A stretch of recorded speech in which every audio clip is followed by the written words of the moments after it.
जय हिंद साथियों, मैं ओपी राठौर इस वीडियो में आपका बहुत बहुत स्वागत करता हूं। आप देख रहे हैं कि एडवांस मैथ्स की ये हमारी जो सीरीज चल रही है टॉप 10 क्वेश्चंस की, आज ये तीसरी सीरीज। इससे पहले 2 क्लासेस हो चुकी हैं जो यूट्यूब पर अपलोड हैं। अगर आपने नहीं देखी हैं तो जाके जरूर देखें। ये एपटेक के वो क्वेश्चन है जो बार बार परीक्षाओं में रिपीट होते हैं। एमपी ईएसबी के जितने भी एग्जाम्स हैं उनमें बार बार ये क्वेश्चंस पूछे जा रहे हैं।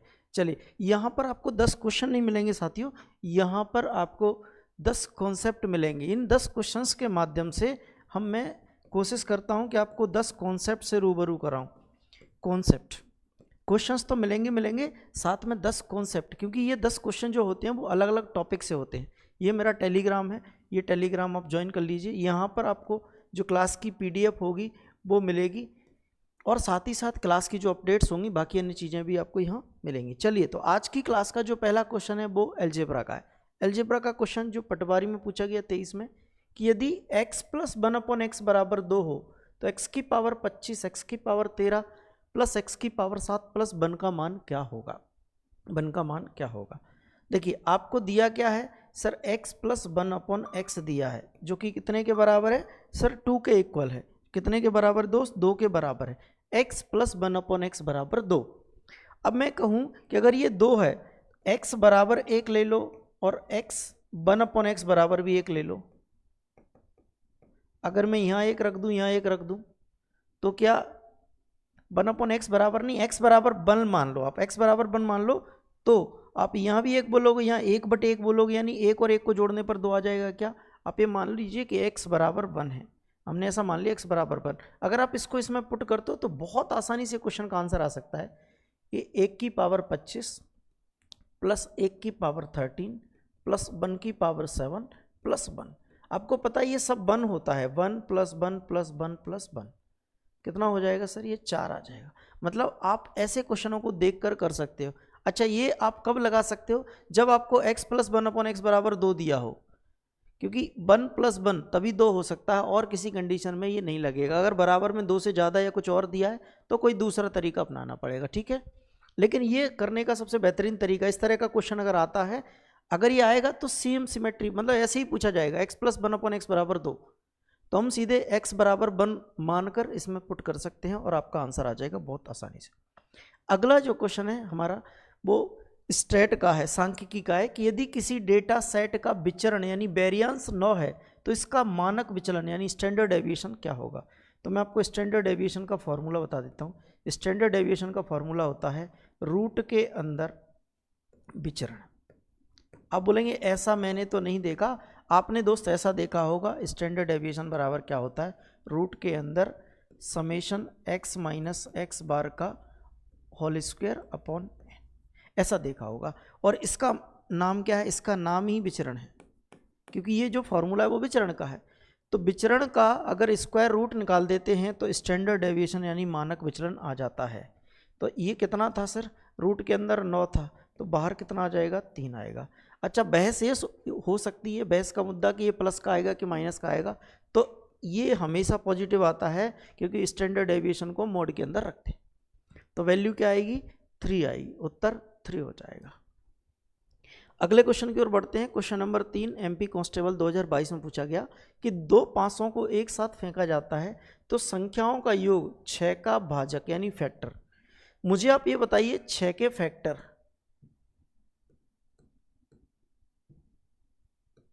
6 के फैक्टर कौन कौन से होंगे? तब बोलोगे 6 के फैक्टर सर 1 होता है, 2 होता है, 3 होता है और 6 होता है। सर 6 1 2 3 और 6 चारों संख्याओं से भाग होता है, तो ये चारों फैक्टर हैं। मैंने कहा क्या 2 500 को फेंकने पर उनके अंकों का योग, संख्याओं का योग 6 आ सकता है? भाई 2 500 को फेंको, एक पर एक आ गया, दूसरे पर एक आ गया, मिनिमम 2 आएगा, मिनिमम 2 आएगा, 2 से कम नहीं आ सकता, तो एक तो आ नहीं सकता। मैंने कहा 2 के लिए क्या स्थिति बन सकती है? बोले पहले 5 पर एक आ जाए, दूसरे पर एक आ जाए, तो एक कंडीशन ये बन सकती है। 2 एक ही तरीके से बन सकता है। आपको पता है 500 पर 1 से लेकर 6 तक अंक होते हैं। और मैं बताऊं कि जब भी हम 2 5 फेंकते हैं, क्या 2 डाइस, तो 2 डाइस के जो टोटल आउटकम होते हैं, कुल परिणाम होते हैं, वो कितने होते हैं? 36 होते हैं। 6 का स्क्वायर 36 होते हैं। अब हमने कहा सर 3 को कैसे योग बना सकते हैं, या 3 योग कैसे हो सकता है, बोले पहले पर 1 आ जाए दूसरे पर 2 आ जाए, या फिर पहले पर 2 आ जाए दूसरे पर 1 आ जाए। इस तरीके से 3 योग हो सकता है, और कोई तरीका नहीं है 3 योग बनाने का। तीसरा कौन सा बच्चा सर 6, सर 6 कैसे आ सकता है, मैंने कहा 6 तो ऐसे आ सकता है पहले पर 1 आ जाए दूसरे पर 5, या फिर उल्टा आ जाए 5 और 1 हो सकता है, पहले पर 2 दूसरे पर 4, या फिर इसका उल्टा हो जाए 4 और 2, या हो सकता है दोनों पर 3 आ जाए। 3 और 3 नहीं पलटते हैं बस। तो पूछा क्या जा रहा था कि ये पूछा जा रहा था कि सर 6 के फैक्टर यानी भाजक होने की प्रायिकता क्या होगी। तो सर एक तो आ ही नहीं सकता योग, कम से कम एक अंक होता है दोनों फलकों पर, तो एक तो आ नहीं सकता, 2 आ सकता है 1 और 1 करके, 3 आ सकता है 2 तरीके से, और 6 आ सकता है 5 तरीकों से। तो 5, 2 और 1, ये कितना हो गया सर 8। कितने में से, बोले 36 में से। 8/36 या 4 से काट दोगे तो 2/9, 2/9, 8/36 या 2/9 ऑप्शन डी। इस तरीके से करेंगे इन क्वेश्चंस को। ठीक है, आगे बढ़ेंगे क्वेश्चन नंबर 4 की ओर। क्वेश्चन नंबर 4 है माध्यिका का, सांख्यिकी का सवाल है। ये भी पूछा जा रहा है कि आरोही क्रम में एक परीक्षण में 7 छात्रों के अंक नीचे दिए गए, अंकों की माध्यिका 30 है, तो के का मान ज्ञात करना है। ये वैल्यू आपको दी है, ये आपको क्या दिया है सर, डाटा दिया हुआ है, आंकड़े दिए हुए हैं, डाटा। ये डाटा है 1, 6 के, 28 के + 5, 32, 39, 47। अच्छा, ये कैसे डाटा दिए हैं, अरेंज किए हुए दिए हैं, पहले से लिखा है आरोही क्रम में, यानी 1 के बाद 6 आया, 6 से बड़ा होगा के और 28 से छोटा होगा के 6 और 28 के बीच में, ठीक है, और के + 5 28 और 32 के बीच में, है ना। ये आरोही क्रम में है, बढ़ते क्रम में दिए हुए हैं, और इनकी माध्यिका कितनी दे रखी है सर, 30 दे रखी है। तो माध्यिका का कौन सा फॉर्मूला लग सकता है, इसके लिए मैं इनकी काउंटिंग करता हूँ, 1 2 3 4 5 6 7 8, n बराबर आंकड़े कितने हैं, 8 है सर। 8 है मतलब ये सम संख्या है, सम संख्या है, तो माध्यिका होती क्या है सर, माध्यिका क्या होती है, माध्यिका होती है मिडिल नंबर। माध्यिका क्या होती है, या तो आप फॉर्मूला लगा लेना, नहीं तो आप इस बात को याद रखना, मिडिल नंबर होती है, बीच की संख्या होती है। सर मिडिल नंबर कैसे निकालेंगे, मैंने कहा 8 है, 3 इधर छोड़ दो, 3 इधर छोड़ दो, ये 2 बच गए ना, ये मिडिल नंबर है दोनों की दोनों। तो मैंने कहा माध्यिका तो पहले से दे रखी है 30 बराबर मिडिल नंबर 28 + के + 5। अगर ये 2 नंबर है तो इनको 2 से डिवाइड करेंगे, मिडिल नंबर का एवरेज निकालेंगे। अगर सिंगल नंबर होता तो वही माध्यिका होती, लेकिन अगर ये 2 है तो इसका एवरेज निकालते हैं। अब 2 का मल्टीप्लाई इसमें कर देंगे तो ये बन जाएगा 60 बराबर 28 और 5 33 + के। अब 33 इधर चला जाएगा तो के का मान कितना आ जाएगा, बोले 27 आ जाएगा। के का मान कितना होगा, 27 होगा। यही मुझसे पूछा गया था कि के की वैल्यू बताइए, के की वैल्यू कितनी होगी सर, 27 होगी, 27 होगी। नेक्स्ट क्वेश्चन, अगला सवाल है घन का, यानी कि मेंसुरेशन का क्वेश्चन है। मेंसुरेशन के क्वेश्चन में ये बोला गया एक कमरा घन के आकार का है। सर घन हमको पता होना चाहिए, घन होता कैसे, घन जो बना होता है बेसिकली किस पर बना होता है, वर्ग पर। जैसा वर्ग होता है वैसी आकृति होती है, बस ये 3D होती है और वर्ग 2D होती है। घन ये होता है सर। अब वो कह रहा है कि इस घन में सबसे लंबी छड़ी की जो रखी गई है उसकी लंबाई कितनी है, 21√3 सेंटीमीटर है। 21√3 सेंटीमीटर है इसमें जो सबसे लंबी छड़ रखी गई है। जो सबसे लंबी छड़ रखी जाती है उसी को बोलते हैं घन का विकर्ण। घन का विकर्ण यानी डायगोनल ऑफ क्यूब, घन का विकर्ण। सर घन का विकर्ण क्या होता है, घन का विकर्ण तो इसमें दिया है कितना, 21√3। जो सबसे बड़ी छड़ की लंबाई है उसी को बोलते हैं घन का विकर्ण। घन का विकर्ण। सर घन के विकर्ण का फॉर्मूला क्या होता है, √3 × a मतलब साइड बराबर 21√3। 21√3 क्या √3 से √3 कैंसिल आउट हो जाएगा, a का मान कितना आ जाएगा 21, a का मान कितना आ जाएगा 21। अब वो कह रहा है कि इस कमरे का क्या निकालना, फर्श का क्षेत्रफल। एक कमरा कैसा है, घनाकार है, मतलब इसकी लंबाई चौड़ाई और ऊंचाई बराबर है, लेकिन वो फर्श का क्षेत्रफल चाह रहा है। फर्श का क्षेत्रफल निकालने का मतलब क्या है, अब मैं फर्श का क्षेत्रफल इसमें बताऊंगा। ये अगर कमरा है तो इसका फर्श क्या होगा सर, फर्श ये होगा। ये जो आप पिंक पिंक देख रहे हो ना, ये फर्श होगा। चूंकि वो कह रहा है कि इसकी लंबाई भी 10 है, चौड़ाई भी 10 है और ऊंचाई भी 10 है, सब 10 है।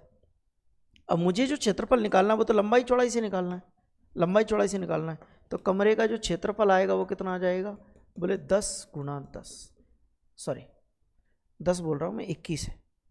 आप जाओ, भुजा कितनी आई है 21, यानी ये 21 है।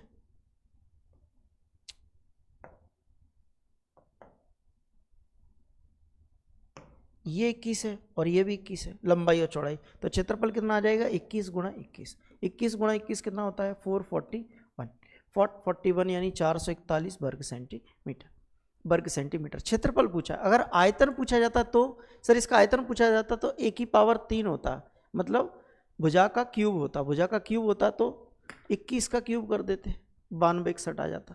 नेक्स्ट क्वेश्चन है कि x प्लस 1/x बराबर √7 हो तो x square plus 1/x square बराबर क्या होगा। मैं दो प्रॉपर्टी यहाँ लिखता हूँ कि अगर कभी x प्लस 1/x बराबर आपको n दिया है और आपसे पूछा जाए x square plus 1/x square, x square plus 1/x square बराबर क्या होगा, तो वो होगा n square minus 2, n square minus 2।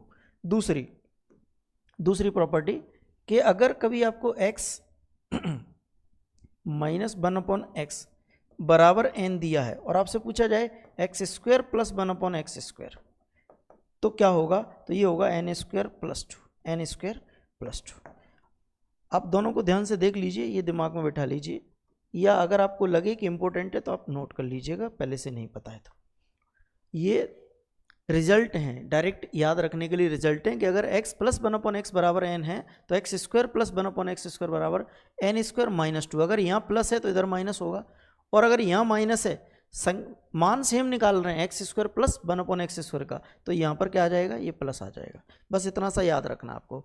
सवाल क्या था हमारा, x प्लस 1/x बराबर कितना था √7, और मुझे क्या निकालना था x square plus 1/x square का मान, तो ये कितना हो जाएगा √7 का स्क्वायर माइनस 2। √7 का स्क्वायर 7 हो जाएगा, 7 में से 2 जाएगा तो कितना बचेगा सर, 5 बचेगा। कितना बचेगा 5। Option D is the correct Uttar. Option D इस क्वेश्चन का एकदम सही उत्तर हो जाएगा। ठीक है, आगे बढ़ेंगे क्वेश्चन नंबर 7 की ओर। अगला जो क्वेश्चन है हमारा वो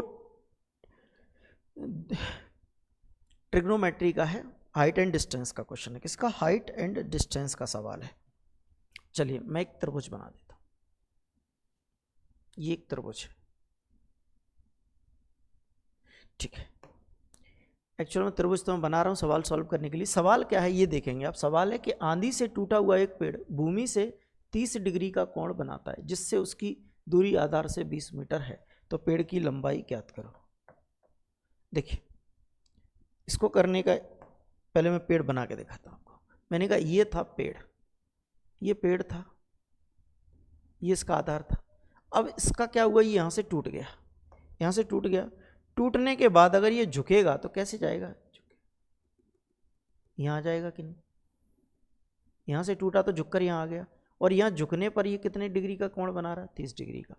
पेड़ अपने आधार से कितनी दूरी पर, 20 मीटर की दूरी पर 30 डिग्री का कोण बनाता है, 30 डिग्री का कोण बनाता है। अगर मैं पेड़ की हाइट की बात करूं तो पेड़ यहां से लेकर यहां तक लंबा था, इतना ये टूट के गिर गया। मैंने कहा फिलहाल मैं इतने तक को h मान लेता हूं, और मैं इस पर tan थीटा लगाऊं, tan 30 डिग्री, तो tan 30 डिग्री बराबर क्या होगा h/20। tan 30 डिग्री का मान कितना होता है 1/√3 बराबर h/20। अगर मैं इसको इधर ले जाऊं तो h का मान कितना आ जाएगा 20/√3, 20/√3। ये h का मान आ गया, इसका मान आ गया 20/√3। चलो लिखने की जरूरत है नहीं।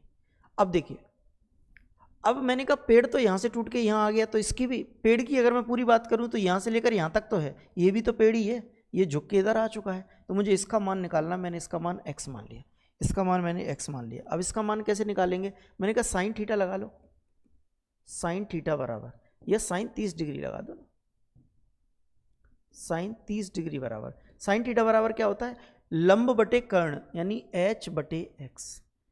सर साइन 30 डिग्री का मान कितना है 1/2, h का मान कितना आया 20/√3 बटे में x।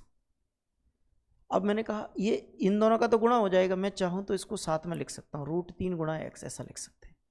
अब हमने कहा इस 2 का गुणा इसमें हो जाएगा, ये इधर चला जाएगा, तो ये बन गया √3x बराबर 40, या फिर x बराबर 40√3। चूंकि उसने पूछा क्या है, पेड़ की ऊंचाई, जो पेड़ की ऊंचाई है ना वो क्या क्या है सर, ये h तो है, ये x भी है, यानी h x प्लस h है। x का मान तो 40√3 है। अच्छा बटे में आएगा ये बेटा, मैं जो यहाँ लिख रहा था मैं ऐसे ही लिख सकता था, इसको 2 स्टेप में लिखने की ज़रूरत नहीं है। हम ये बोल सकते थे कि x को इधर ले जाओ, 2 इधर गुणा हो जाएगा तो x बराबर क्या आ जाएगा 40/√3, 40/√3। तो x का मान कितना है सर, x का मान है 40/√3 प्लस h का मान कितना है 20/√3।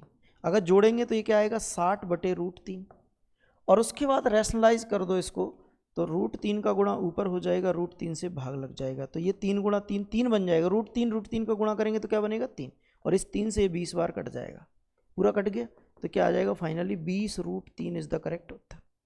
आंसर कितना आ जाएगा सर 20√3, आंसर 20√3 होगा ऑप्शन सी, ऑप्शन सी। ठीक है, कर पाएंगे ऐसे क्वेश्चंस को आप। चलिए आगे बढ़ते हैं क्वेश्चन नंबर 8 की ओर। अगला सवाल है कि समीकरणों के निम्न युग्मों का क्रम से x और y के लिए हल करें, x और y के लिए हल करें इन समीकरणों का। तो आपके पास 2 समीकरण दिए हुए हैं क्या, एक तो है 12x माइनस 10y, ये माइनस का 2 मैं इधर ले आऊँगा तो प्लस का 2 हो जाएगा बराबर में 2, और यहाँ क्या है 10x माइनस 10y, और ये प्लस का 20 इधर लाऊंगा तो माइनस का 20 हो जाएगा बराबर माइनस का 20। हमको पता है अगर बाय बाय को मैं एलिमिनेट करूं तो क्या करूंगा, इनके साइन चेंज करूंगा, यहाँ माइनस, ये प्लस और ये प्लस, क्योंकि ये माइनस का था तो प्लस हो गया। अब इससे कट जाएगा, यहाँ क्या बचेगा 12 में से 10 गया तो 2x, और 20 और 2 22, तो x का मान कितना आ जाएगा सर 11 आ जाएगा, x का मान कितना आ जाएगा 11। अब y का मान चाहिए तो आप किसी भी समीकरण में x का मान रख लेना, लेकिन वो कह रहा है कि x और y के क्रम से मान बताना है, क्रम से मान, तो मैं ऑप्शन पर नज़र डालूंगा। मैंने कहा x का मान 11, पहला मान x का होगा दूसरा y का होगा, तो मैंने कहा इसमें 11 नहीं, इसमें 11 नहीं, इसमें 11 नहीं, एक ही ऑप्शन ऐसा था जिसमें 11 था, तो इसके बाद मुझे हल करने की ज़रूरत ही नहीं है भाई, यही तरीका होता है मैथ्स में। अगर आप समय बचाना चाहते हो तो एकमात्र यही तरीका है कि आप ऑप्शन पर भी नज़र रखें अपनी, जितनी जल्दी हो सके। अगर ऑप्शन मिल गया तो छोड़ो, पूरी कैलकुलेशन की आवश्यकता नहीं है आपको। यदि एक गोलाकार शंकु की ऊंचाई 24 सेंटीमीटर और इसका आधार 616 वर्ग सेंटीमीटर है, तो क्रम से इसका आयतन और त्रिज्या ज्ञात करना, आयतन और त्रिज्या ज्ञात करना। ध्यान से देखेंगे शंकु कैसा होता है, ये एक शंकु यानी कि कौन है, और ये इसकी हाइट है और ये इसकी त्रिज्या है। इसकी जो ऊंचाई है वो तो 24 सेंटीमीटर है, और आधार का क्षेत्रफल, आधार का क्षेत्रफल क्या होता है, इसका आधार क्या है सर, आधार इसका वृत्त है, आधार इसका वृत्त है, तो उसी आधार का जो क्षेत्रफल होगा वो क्या होगा, बोले आधार का क्षेत्रफल क्वेश्चन में तो 616 दिया है, लेकिन ये होता है πr² बराबर 616, पाई का मान 22/7 इंटू r² बराबर 616, 22 से इसको काट दो, 22 दूनी 44, 28 बार कट गया, तो r² बराबर कितना आ गया 28 गुणा 7, 28 गुणा 7 क्या होता है 7 6 के 28 इंटू 7, यानी r बराबर 14 आ जाएगा। जब भी आप इसका क्या लोगे, रूट लोगे, मतलब लिखोगे कैसे इसको यार, 14 सॉरी फैक्टर करके कैसे लिख सकते हो, बोले 7 गुणा 4, एक साथ ये है, एक साथ ये है और एक 4, तो 7 चौके 28, ये 7 चौके 28 और एक साथ पहले से था, तो एक साथ बाहर आ जाएगा, इसमें से 2 बाहर आ जाएगा तो 14 आ जाएगा। वो पूछ रहा है कि इसका आयतन और त्रिज्या बताओ। सर त्रिज्या 14 सेंटीमीटर 2 ऑप्शन में, तो मेरे 2 ऑप्शन तो गलत है, ए और डी तो गलत है, या तो आंसर बी होगा या आंसर सी होगा, लेकिन मुझे आयतन भी बताना है। तो आयतन क्या होता है, आयतन मतलब वॉल्यूम, वॉल्यूम क्या होता है शंकु का, बोले शंकु का आयतन होता है 1/3 पाई r² h, 1/3, पाई का मान 22/7 इंटू आर का मान कितना है, बोले 14, 14 इंटू 14 इंटू एच का मान कितना है सर 24 है, एच का मान 24 है, एच दिया ना 24, ये एच। अब आप इसकी काटा पिट्टी करते हो तो 3 से ये 8 बार कट जाएगा और 7 से 2 बार कट जाएगा। अब ध्यान से देखो 22 गुणा 14 गुणा 16, 22 गुणा 14 गुणा 8 दूनी 16। अब आप इनका मल्टीप्लाई करोगे तो यूनिट डिजिट देखो, क्योंकि दोनों के यूनिट डिजिट अलग अलग हैं, मैं इकाई अंक से भी इसका आंसर कर सकता हूँ। कैसे? 6 चौके 24, 24 का 4, 4 दूनी 8, यानी इकाई के स्थान पे कितना आएगा दोस्त? 8 आएगा। 8 किस ऑप्शन में था सर? ऑप्शन सी में था, तो यही मेरा उत्तर होगा, बाकी भी गलत हो जाएगा। आपको पूरा क्वेश्चन करने की आवश्यकता नहीं, केवल आंसर देखना था, आंसर मिल गया, बात खत्म। नेक्स्ट, डेटा का बहुलक क्या होगा यदि इसकी माध्यिका और माध्य क्रम से 12 और 11 है? सर बहुलक के लिए ये रिलेशन याद रखना, बहुलक बराबर होता है 3 माध्यिका 3 मीडियन माइनस 2 मीन, यानी 2 माध्य। ये एक रिलेशन होता है, इस रिलेशन को आप याद रखिएगा, इसकी ज़रूरत पड़ेगी आपको। अगर ये रिलेशन याद है तो इस क्वेश्चन का उत्तर बहुत आसानी से आप दे सकते हैं। ठीक है, चलिए तो बस इसी में वैल्यू रख दीजिए। सर वैल्यू रखते हैं, बहुलक बराबर 3 माध्यिका, 3 इंटू माध्यिका का मान कितना है? सर माध्यिका 12 है, माध्य 11 है, 12 माइनस 2 इंटू 11, 36 माइनस 11 दूनी 22, अंतर कितना आ गया सर? 14 का। अंतर कितना आ गया? 14 का। 14 कहाँ है? ऑप्शन ए में है, ऑप्शन ए में है, तो ऑप्शन ए हमारा एकदम सही उत्तर हो जाएगा। क्लियर हुई क्या बात? तो दोस्तों ये 10 क्वेश्चन की जो सीरीज है वो कंप्लीट होती है।